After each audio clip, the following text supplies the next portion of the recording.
Hello and welcome to the weekly Astrology and Spirituality show for week commencing the 7th of February with Alyssa and Patrick Arundell. Thank you so much for joining us. Now, the astrology this week sees the sun continue its journey through the sign of Aquarius, the 11th zodiac sign. This, of course, is an air sign. The glyph is that water carrier or water bearer. So it's very much about the dissemination of higher ideals, baptism, if you like. Aquarius is also about friendship, kinship, community, and our longer term planning. But I think, to be honest, in a very earthly way, we're getting quite a dose of reality at the present time. And that is really borne out by the planetary movements this week. And that reality particularly is to do with the cost of living. Now, part of that new reality is coming because the North Node has moved into the sign of Taurus, which is very much to do with everyday resources. The North Node is almost like our collective consciousness, but the planet of restlessness, Uranus, has been in that location since 2018 for 5 months, since 2019 full time, and that has been creating a lot of awareness around resources and, of course, the environment and our use of resources. But this week, the quarter moon is also on Tuesday in Taurus. And that's squaring to the sun in Aquarius, but that's right beside Saturn, the planet of structure, but also Saturn can be about limitation. So 11th house, our highest hopes. 2nd house, the everyday physical reality. So a lot of things are going up in their costs. And we also have this week two combinations in the sign of Capricorn, also ruled by Saturn, but in totality. So here we have Mercury combining with Pluto once more. It's being repeated because of Mercury's retrograde, recent retrograde, and also we have Venus combining with Mars. Now, they're also asking us, the sign of Capricorn is very much to do with the physical reality. It's to do with structures, property, how things have been in the past, the orthodox. But of course, Venus can be about money. It's not just about relating. And in the combination with Mars, and both of them linking charismatically to Jupiter and Uranus, there are opportunities this week, but it probably falls to us to fall back on our own inner resources. So that may see a revival in being thrifty, upcycling, finding ways to economize, trying to make it fun. Of course, it isn't fun if you just don't have enough money for the bills. That's a very serious and depressing situation. But the planets are giving us opportunities this week, but there is that heavy dose of reality, unfortunately. So I hope I'm trying to explain that as delicately as possible, because obviously the energy prices in the UK particularly have just gone up exponentially, and that is causing an awful lot of anxiety.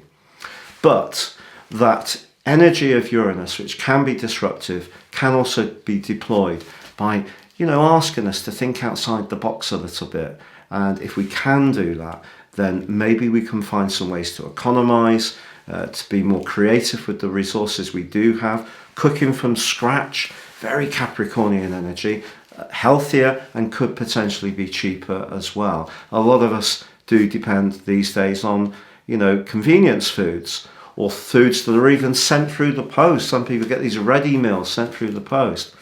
But if we just go back to making things from scratch and using a variety of relatively inexpensive ingredients like pulses, then that can be a way that we might increase our nutrition actually and economize as well. Also, I read this week that the average temperature in a home in the United Kingdom was about 12 degrees 30 years ago, and it's now 18 degrees. So another thing is the way that we've adapted and enjoyed the things like double glazing and having the central heating on. But if I go back to my childhood, there was no central heating, there was no double glazing, there was no carpets, for a period of time there was no curtains. and you just put on an extra jumper and you had a hot water bottle to go to bed. Now, I'm not saying that good old days were better. What I'm saying is that perhaps we've started to accept some luxuries that, we could sort of push back on a little bit. And even if your or our financial position is a little bit better, if we're all consuming less, then that has less impact on the planet, of course. So I hope that gives you a little bit of a flavour of the astrology. Now, in terms of the Hermetic wheel, where are we up to this week? Well, we'll pop that wheel on the screen, and up until Tuesday, we're still in the Six of Swords energy that we were in last week, moving on from a difficult situation, not feeling massively excited, but having that sigh of relief. But then on Wednesday, we move into probably one of the most tricky cards in tarot, the Seven of Swords. The Seven of Swords can have a variety of meanings. I'll have it away. Very true. One of those meanings is that we could be a victim of theft in some way. This could be a physical thing, or someone steals an idea, or someone doesn't give us credit for something that we've done. Thieves our reputation. Yes. It's a real problem for public figures, isn't it? That people can write stuff about people in the public eye. Yeah, like the cancel culture that we kind of have at the moment. So just be a little bit aware of that. It could be us that is being deceitful in some way. And we just have to think that before we do anything, how would we feel about that getting out? Or how would we feel about other people knowing that? If we're not being deceitful and we're not being deceived, the Seven of Swords can mean that we have to cut a few corners, not in a detrimental way, but if we've been so used to being very selfless, putting other people first, it could be a card that says, actually, we need to put ourselves first a little bit. So depending on where we are on our journey, it depends how this card can be used. So we just got to make sure that if something's promised to us that sounds too good to be true, it could well be. Let's not lie to ourselves, but if there is an opportunity to go for something that we really want to, think about going for it, even if it's not what other people around us might want. That's brilliant advice. Yeah, I learned some new things about the Seven of Swords there. Yeah, the little bit of a jokey thing I did there. There used to be a TV comedy show in Britain called The Fast Show, and there'd be this character, and he'd be on this railway platform, and it would be like, "Oh, hello, young man. Oh, that's so kind of you. You're going to look after my case. Thank you so much." He's going, "I'll have it away. I'll have it away." And, "Oh, thank you. One of those like non-listening conversations. So it just reminded me of that. Now you can see we're back in our usual room today because our changes, our adaptation, which we've done on a budget to our kitchen, is near to completion. And we've just unpacked some Kilner jars and had great fun pouring all our different pulses and rices into them, haven't we? It's been so that's been great fun. But you can see behind us the garden again, and some people have mentioned in past shows about seeing the birds on the bird feeder, which has been really lovely, because I think there is a kind of tendency in Britain anyway for people to have hardback gardens these days, to put pavias down. And that actually apparently stops birds getting to worms, and it is having an impact on the bird population. But we needed to tell you about Reggie and Ronnie. Okay, Reggie and Ronnie are the Crow twins. And they're right hooligans, they are. If you've seen crows by a bird feeder, they are absolute total hooligans. So Alyssa's going to... Gangsters. So she's going to clip in a little video we did of Ronnie and Reggie. Ronnie and Reggie. The Crow twins. Because the pigeons, they're the biggest, but honestly it's hilarious. They're so polite. They could have dicky bows on. Pigeons. After you, Claude. After you. They're like this with their wings. Yeah, all the birds go before them. After you. Yeah, but the Crow twins are straight in. What's for us? It's ours. It's ours and we're having it now. So we're back in the garden view. So we hope that you're enjoying that. We also inherited from our lovely former owners of this property, Mike and Mary, who both sadly died in the last few years, we've inherited one of Mary's many but lovely candles, and this one's a Celtic candle. Obviously, we're in Pembrokeshire, so that's very fitting. So we've lit that. And so we're getting a bit more settled again, although this week has been a week of very, very heavy cold. So yeah, we've been struggling a little bit with our colds after not having one for a couple of years, I guess, because we've not, none of us have been out mixing and mingling, and now a little bit more so. So yeah, it's inevitable that we were going to catch something at some point, but hopefully we'll be well again soon. And we hope you're well as well. Yes. So we've had some brilliant suggestions for the words of the week. In fact, there was about 8, is it? Yes. So we want to read out who made the suggestions. Yes. So what we've done is there was suggestions from Gillian S made some suggestions. Linda Jo made some suggestions. We also had Yasmin made a beautiful suggestion. So what we've done, we had about 7 or 8 suggestions. So we've put them in the cookie jar, which is also a Kilner jar. Yeah. And so there are other jars available. We are not sponsored by We're not Kilner. sponsored by Kilner. So we're going to pick out one of these. We've done no practice on this. No. So I'm going to shake them, and then Patrick's going to pull one. Okay. I think. Okay. I There can you go. still pull at 64. Right. So Linda Jo has suggested The word understanding. Oh, I love that. Thank you so much, Linda Jo. I think in this day and age, with social media, if someone says something that we don't necessarily like or agree with, it can be very easy to just jump in straight away and throw our opinion out there. But I think one of the great things about communication is to just try and have some understanding of where maybe the other person's coming from, or how the other person's feeling, or what life situations has brought that person to that opinion. So having understanding for each other's predicament, I think, is really healthy, because sometimes one thing to somebody might not feel like a big deal, but to somebody else it could be huge. So understanding and kindness, I think, go hand in hand. What about you? Yeah, well, I had a rare treat yesterday. Brought the Times, and I was reading Kathleen Moran, who's hilarious, and she was saying that our use of language now needs to be tempered. For example, she'd seen people getting really exercised because Marks and Spencer's have changed the name of one of their sweets from midget gems to something else. Oh, right. And apparently people were really getting worked up about this on social media. And she said another thing that she noticed was about the term culture wars. And she said we need to use a word like wars very appropriately.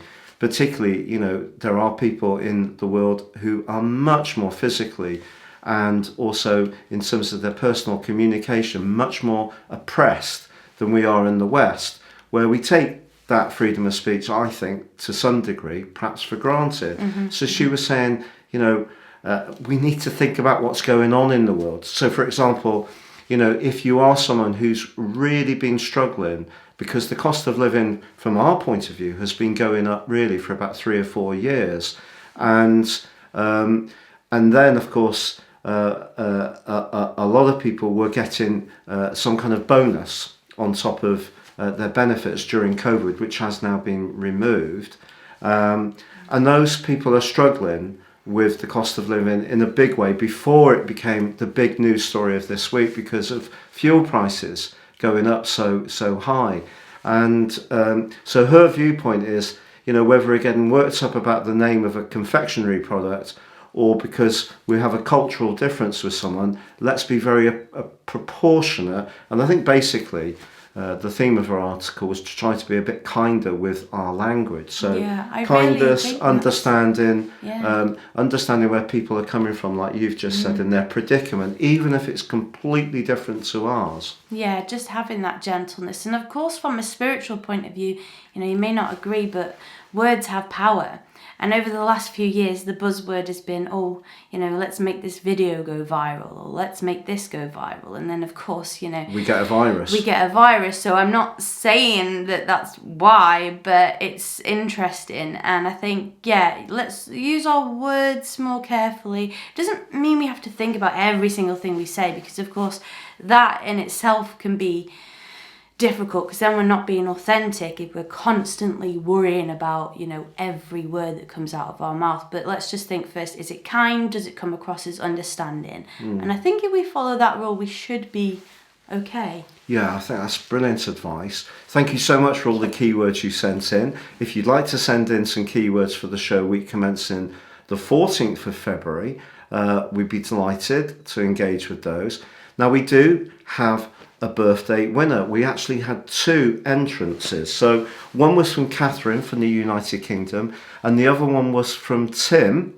And Tim is based in Detroit, or was born in Detroit in Michigan. And Tim is the winner. So apologies to you, Catherine, but I will send you a 12-month forecast. So thank you very much. If you'd like to enter for the prize draw winner for week commencing the 14th, so your birthday would need to be between the 14th and the 20th of February, then it would be a pleasure to try to read for you. So as ever, we've been buzzing around trying to do a million things at once, so I haven't had a great deal of chance to look at this, but Tim's a lovely person. He has been following my channel for a long time, to be honest, and has been one of the leading engagers on the Daily Show, which we started when COVID began, and that's carried on through to the weekly show. So thank you very much for all your kind comments, Tim.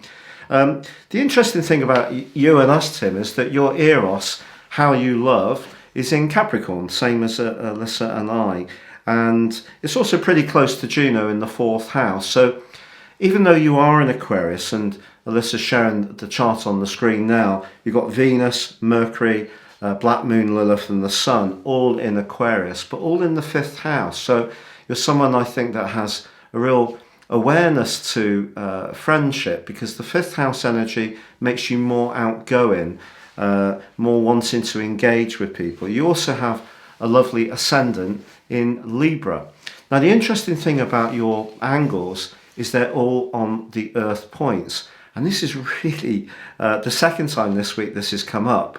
So I did a reading for someone this week, and the person they wanted me to look at within the reading, another chart, also had this as well. So essentially your ascendant is 0 degrees Libra, therefore your 4th house cusp is 0 degrees Capricorn, your descendant 0 degrees Aries, and your midheaven 0 degrees Cancer. So it means every time we get the vernal equinox at the start of the year, for you could be a reviving time in relationships. The summer solstice, a lot of emphasis on where you live, how you lived there, and whom with. The autumnal equinox, very much about your relationships. And then the winter solstice, very much about the summer solstice, very much about your engagements in terms of work and your worldly interactions. And then the winter solstice, very much about hunkering down. So you're going to really get quite a lot of energy every time we have those cardinal points, because Western tropical astrology is predicated on the seasons. It's not predicated on the constellations that we assume they're based upon, which is why we get this controversy that seems to come up every 5 minutes of, well, there must be a 13th, 14th or 15th zodiac sign. The ecliptic is using the constellations above in a symbolic way. So basically, Western tropical astrology is a Mediterranean construct, and it is based on the seasons, not based on the exact the shifting constellations in the sky above. So Vedic astrology, Indian astrology, does take into account the moving constellations, so the precision of the equinoxes, but Western tropical astrology doesn't. So for you, Tim, I think you do get quite a lot of extra charge and energy. But of course, at the moment, or this last year, you've had Saturn pressing down on your Venus position, and then the Saturn-Uranus square, which has been pretty well constant over the last year, has really been having quite an impact on your Mercury. Now, with Mercury conjunct Saturn, that can have an impact on our nervous system, and you could have felt tired, not so much energy, or perhaps you've narrowed your focus to use the energy you've got in a more productive way. And you're a very creative person, because not only do you have all these planets in Aquarius, Mercury is exalted in Aquarius. It's just outside the 10 degrees, the second decan, of where it really shines, but having Mercury in Aquarius is a good deal. I think Aquarius is the sign that governs astrology. Some astrologers think Mercury is the ruler of astrology. Personally, I think it is the modern ruler of astrology, of Aquarius, which is Uranus. Now, you are then going to have this year Saturn pressing down on your Sun. So it's going to be important for you to continue to narrow your focus and just really put your energies in a very precise way to the things that are truly important to you. So don't spread yourself too thin.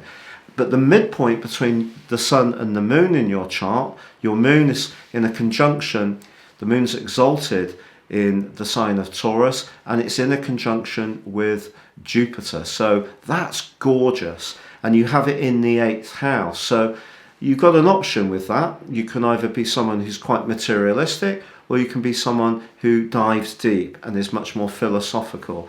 But you very rarely find people with Jupiter in Taurus who aren't quite good with money. And I think because this combination is in the 8th house, I think you're probably quite resourceful. Now, your Jupiter and Sun do square, so that means that you were born on a quarter moon, because your moon's so close to Jupiter. So it just means that for someone who we have this exact quarter moon, strangely, this week, because we have the quarter moon in Taurus, the Sun in Aquarius. So this is a repetition of what you had when you were born. So it just means that your home situation is also always very sensitively important to what defines you as a person.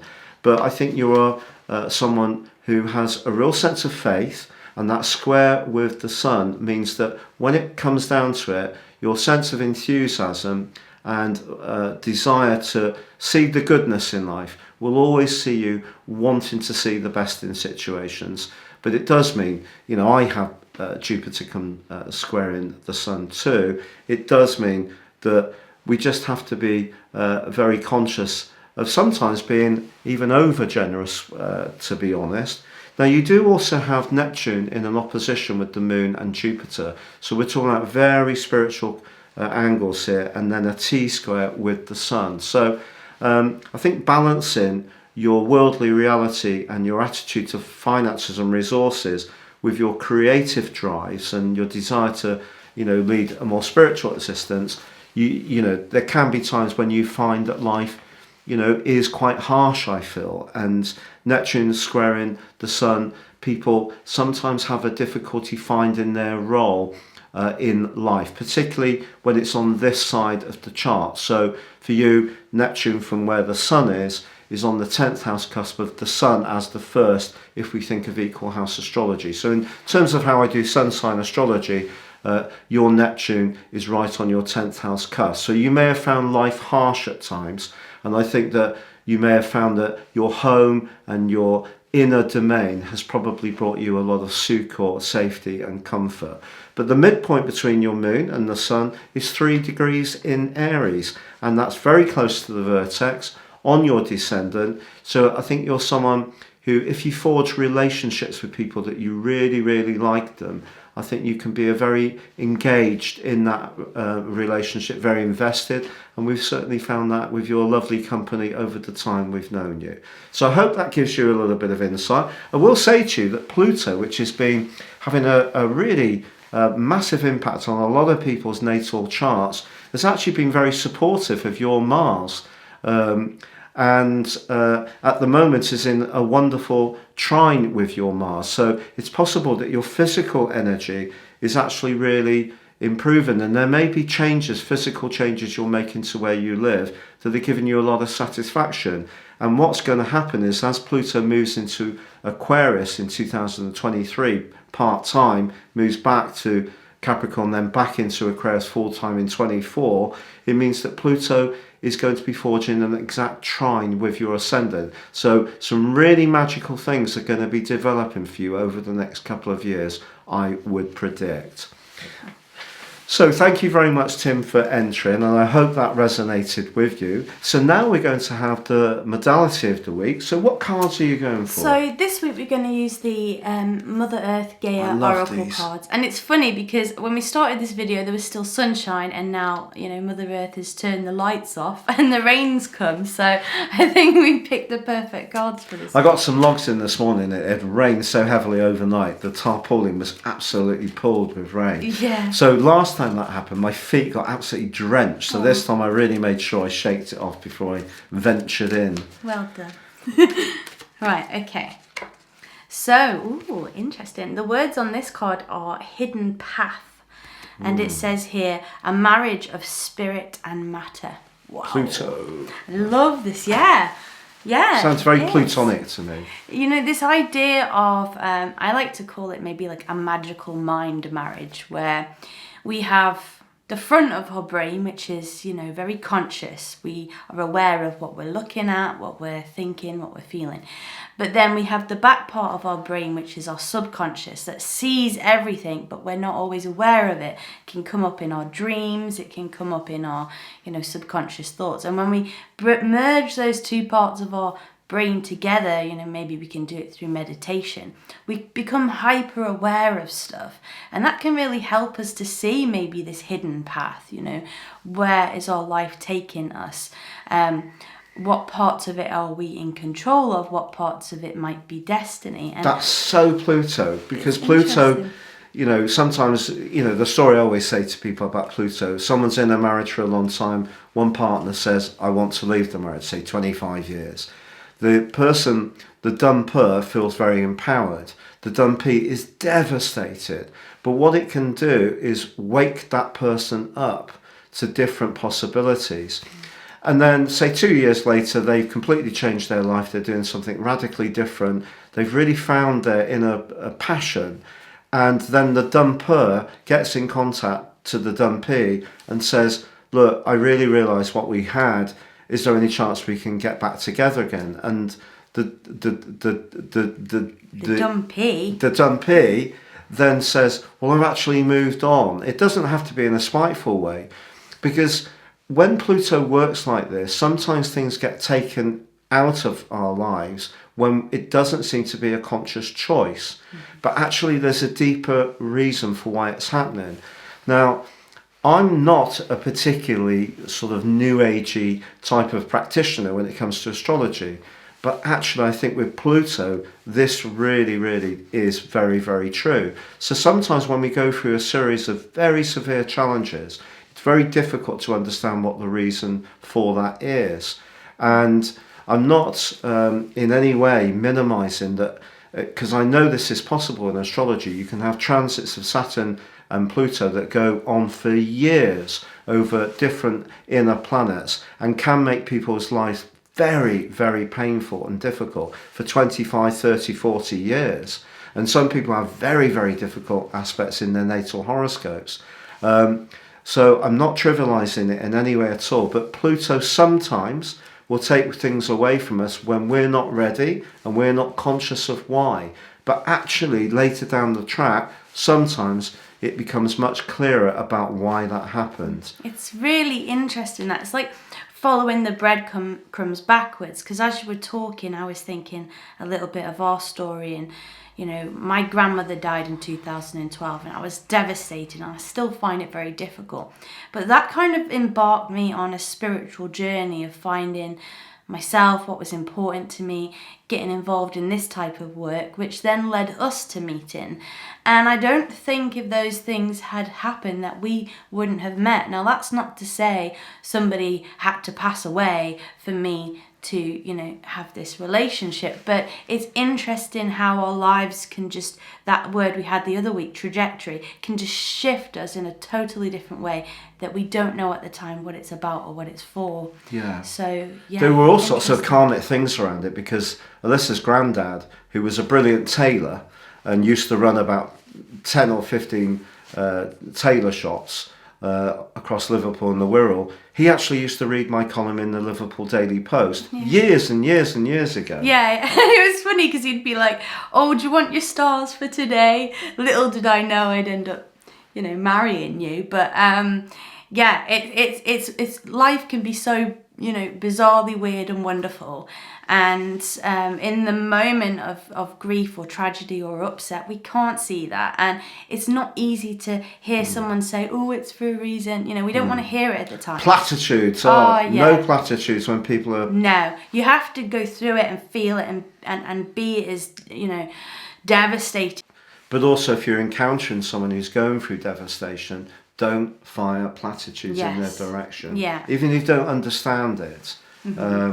That's an important one as well. Got to be allowed to feel. So hidden paths may be revealed this week. Ooh. Yeah, that's fascinating. What's going to come up? I think I used the word fascinating too much. I'm trying to re-engineer my brain, not to be less fascinating myself, of course. Of course. But so thank you so much for joining us. So next week, of course, week commencing the 14th of February begins with Valentine's Day. And I think it's very, very important.